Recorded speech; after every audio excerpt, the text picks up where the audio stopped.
What up, guys? It's the Shard here, and this will be part 4 of my zombie apocalypse survival guide.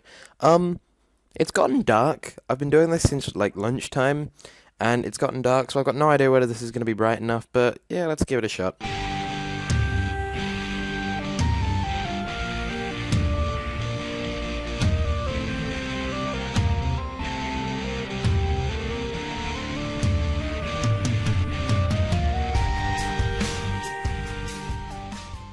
Okay, so in this part of the video, well, this part of the series, I did that last time, what the hell am I even doing? In this part of the series, I'm going to be talking about what you should and shouldn't do in a zombie apocalypse. Again, I've got my notes on my phone here so that I don't ramble on about stupid things. Oh, that's bright. Oh, there we go. Can you see me now? Yeah, see, I've got my notes on my phone. Oh god, you can't see that, what's wrong with me? There we go. Quick note. Brilliant. Maybe you should have this in a zombie apocalypse, you know, make a to-do list. But yeah, I've literally just made a list of what you should and shouldn't do, and I think I'm gonna start off with what you shouldn't do. That's not how it is in here. But what you shouldn't do, just a number one thing, is don't pick a spot to make your base where other people are going to want to go. I know I said this in like all 3 of my other videos, but don't go where people are going to go, because a bigger threat than the zombies perhaps is going to be other survivors. Don't go where other people are going to go, because survivors are going to want to kill you if you have any supplies worth taking, which you should if you've planned anything well. You need an original idea of where to make your base. Like, I live in South Australia. I've got Victor Harbour right next to me, Granite Island, and I've got to say, I've seen about 20 people that have gone, oh, my plan's to head to Granite Island, and I was like, yeah, but you're going to get killed. People are going to be there. You don't want to go to somewhere where people are going to go. Similarly, some people say, oh, I'd go to like a grocery store, because then I've got a constant supply of food. A grocery store is going to be mostly full of foods that are going to go off within a couple of weeks, or at least a couple of months. So that might not be the best place to go either, besides the fact that it's going to be in the middle of a largely populated area and there's going to be zombies everywhere. So a store is not good to go. In the same way, a hardware or weapons store is not going to be good, because the only place authorities ever put them is right in the middle of a town or a city or a populated area. So people might go, oh, I'd go to a grocery store because it's full of food, or a hardware store because it's full of weapons, or obviously a weapons store for the same reason. You could use so many weapons from there, but yeah, but you only need like 1 or 2. Maybe at the very start of the outbreak, run in, grab something, run back out. Don't make a base in the middle of a store. There's going to be zombies everywhere and they're going to surround you. You got to think about, with a grocery store, you need weapons, you need water. You need more things than you're going to find in the store. With a hardware or weapons store, you need food and water.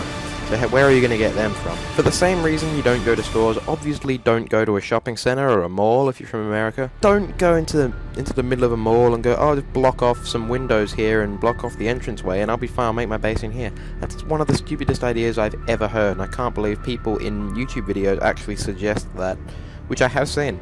It's completely ridiculous. What you don't want to do as well is, a lot of people in the city will think, oh, you go to the top of a roof, and then, oh, you can be seen by the authorities, they can come and pick you, like, save you and pick you up. A, that's probably not going to happen. B, going to a roof might seem like a good idea because you're getting out of the way of zombies. Like, there's not going to be zombies on the roof, but you're going to get cornered. You need to go down for things like food and water. When you do, the zombies are going to realize where you are, and they're going to follow you upstairs.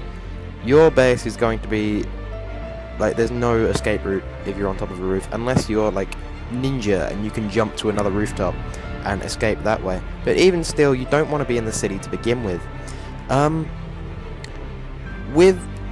I'm saying, with survivors being a threat, lots of zombie knowledge has been posted on things like YouTube, movies and all that. Lots of people know how to survive the zombie apocalypse, and they have their own plans, because anyone knows that the zombie apocalypse is going to happen. That's obvious. That's not even science fiction or fantasy. That's a true fact, obviously.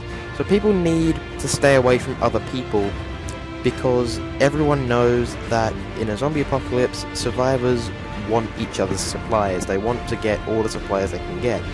So they come across another survivor, they're not just going to join up with them, they're probably going to kill them and take their stuff, because otherwise you have another mouth to feed. And that's probably what you should be doing in a zombie apocalypse as well. Yeah, it's dark, yeah, it's grim, but you want to survive or not? So Survivor's going to be a big threat to you. That's why I like playing the Arma 2 mod DayZ. Yeah, it's a video game, and video games and the media don't often get this kind of thing right, but DayZ's a good example of what happens in a zombie apocalypse. Survivors are going to want to kill you. Also, there was a mod for Skyrim called the Zombie Apocalypse. It was really well made. Everyone thinks, oh, it's just going to be a load of undead that just spawn and you kill them all and you win. But it actually changes the game completely, and it's really good to practice for the zombie apocalypse. I play that kind of thing all the time. What you want to do, as opposed to what you don't want to do.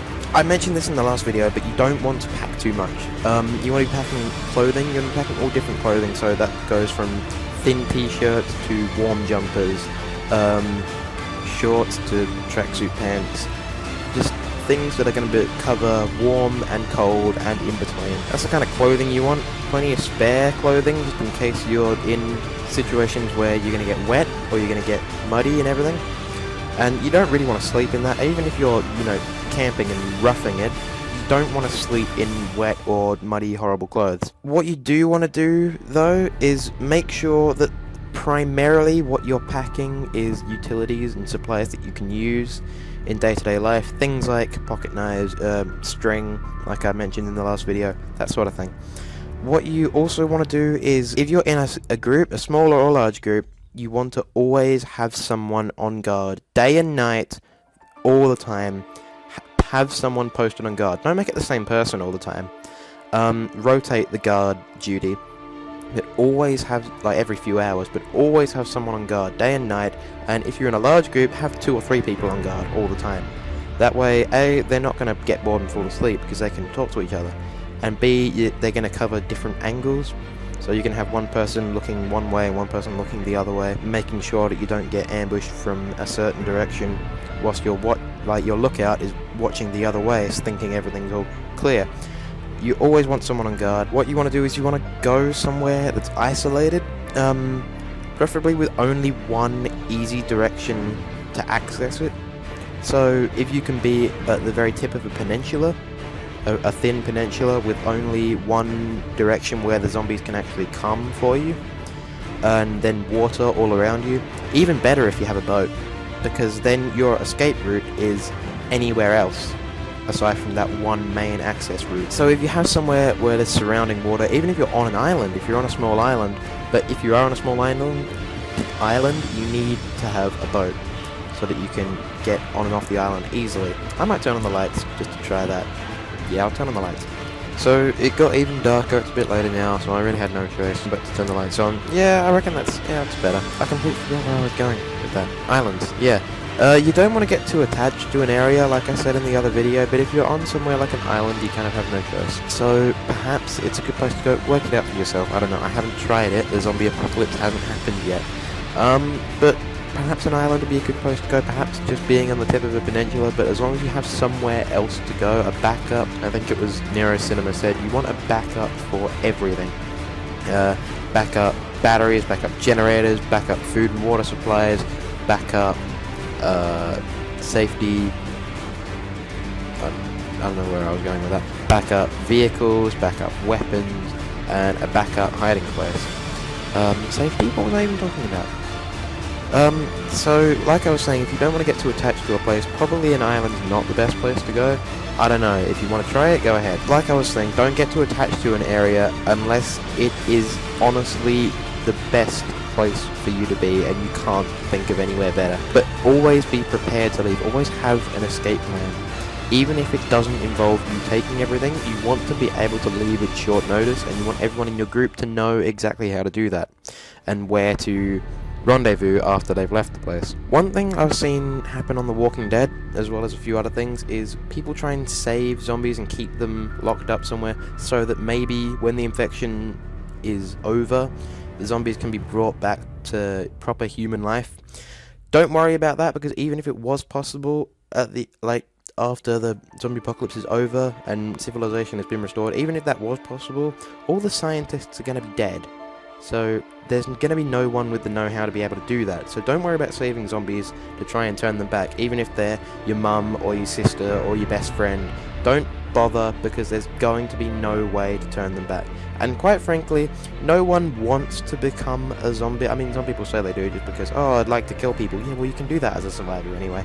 No one really wants to be a zombie and be an undead, mongrel, kind of cannibalistic maggot sack walking around undead for the rest of their lives. That was really didn't make any sense at all. Undead for the rest of their lives. No one wants that, so go ahead and kill them because that's probably what they want you to do anyway. There's not going to be any way for them to come back, so it doesn't matter.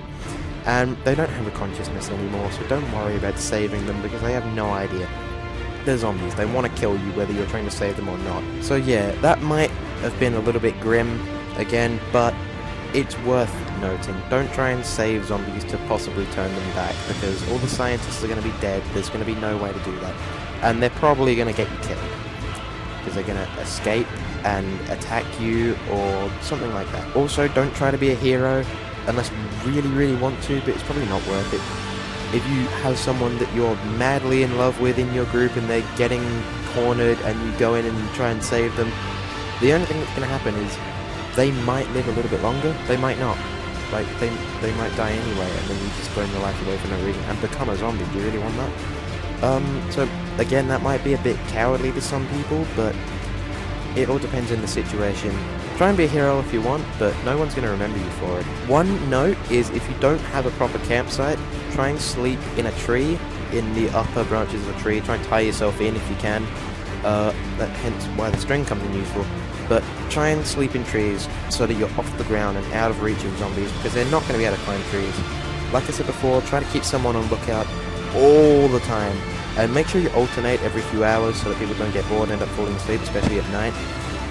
It's useful to make a shelter outdoors. If you see an abandoned building, make your shelter, like you want to use that abandoned building, make your shelter near it, but not inside it, because it's too easy to get cornered in there. Stay close to civilization, like I've been saying for the last few videos, so that you can use their supplies in civilization, things like lighters, batteries, bottled water, that sort of thing.